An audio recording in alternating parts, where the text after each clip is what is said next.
အလေးချိန်တဒံနီးပါးရှိတဲ့ဘုံကျောင်းထုတ်တံပြုတ်ကြလို့18အရွယ်မိန်းကလေးတဦးသေဆုံးခဲ့ရတဲ့ဖြစ်စဉ်မလေးရှားနိုင်ငံကတရုတ်ဘုံကျောင်းတစ်ခုမှာဖြစ်ပွားခဲ့ပါတယ်။ဘုံကျောင်းထဲမှာတန်ရှင်းလုပ်နေတဲ့ဆယ်ကျော်သက်မိန်းကလေးတဦးပေါ်ကိုအလေးချိန်တဒံနီးပါးရှိတဲ့ထုတ်တံတစ်ခုပြုတ်ကျတာကြောင့်၎င်းမိန်းကလေးကွယ်လွန်သွားခဲ့ရပါတယ်။၎င်းဖြစ်စဉ်ကယခုဧပြီလအတွင်းမှာဖြစ်သွားခဲ့တာဖြစ်ပြီးတော့ဖြစ်ပွားချိန်ကည8နာရီဝန်းကျင်ဖြစ်ပါတယ်။၎င်းတရုတ်ဘုံကျောင်းမှာရခင်ကလည်းမတော်တဆမှုတွေဖြစ်ပွားခဲ့ပူးတယ်လို့ဆိုပါတယ်။တေဆုံးသူမိန်းကလေးကသူမရဲ့မိသားစုနဲ့အတူဘုံကျောင်းမှာဝေယံဝတ်စာတွေလုပ်ဖို့လိုက်ပါသွားခဲ့သူဖြစ်ပါတယ်။ဘုံကျောင်းထဲမှာသူမတန်ရှင်းလုပ်နေချိန်ထုတ်တန်းကရုတ်တရက်ကျိုးကျပြီးတော့သူမအပေါ်ကိုတက်ပြုတ်ကျပြီးတော့ပြိမိသွားခဲ့တာပါ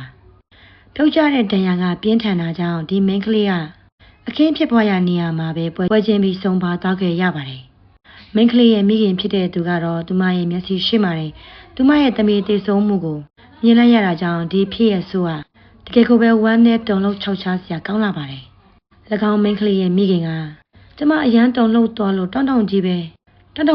သွားခဲ့တာပါ။သမီးစီကိုပြေးပြီးတော့တွားကြည့်တဲ့အချိန်မှာတော့လုံးဝအသက်မရှိတော့ပါဘူးလို့ဆိုပါတယ်။အေရှာရဲဌာနကတော့ဒီဖြစ်ရကိုအတည်ပြုထားပြီးတော့အသေးစိတ်ချက်လက်တွေကိုထပ်မံထုတ်ပြန်ပေးမယ်လို့ပြောပါတယ်။၎င်းပုံကြောင့်ရှွန်တီယန်ကုံပုံကြောင့်ကလည်းတိတ်ဆုံးသူရဲ့မိသားစုကိုအနိုးညွန့်တောင်းပန်ကြောင်းနဲ့ဝမ်းနည်းကြေကွဲရကြောင်းအာဏာပိုင်တွေနဲ့ပူးပေါင်းပြီးတော့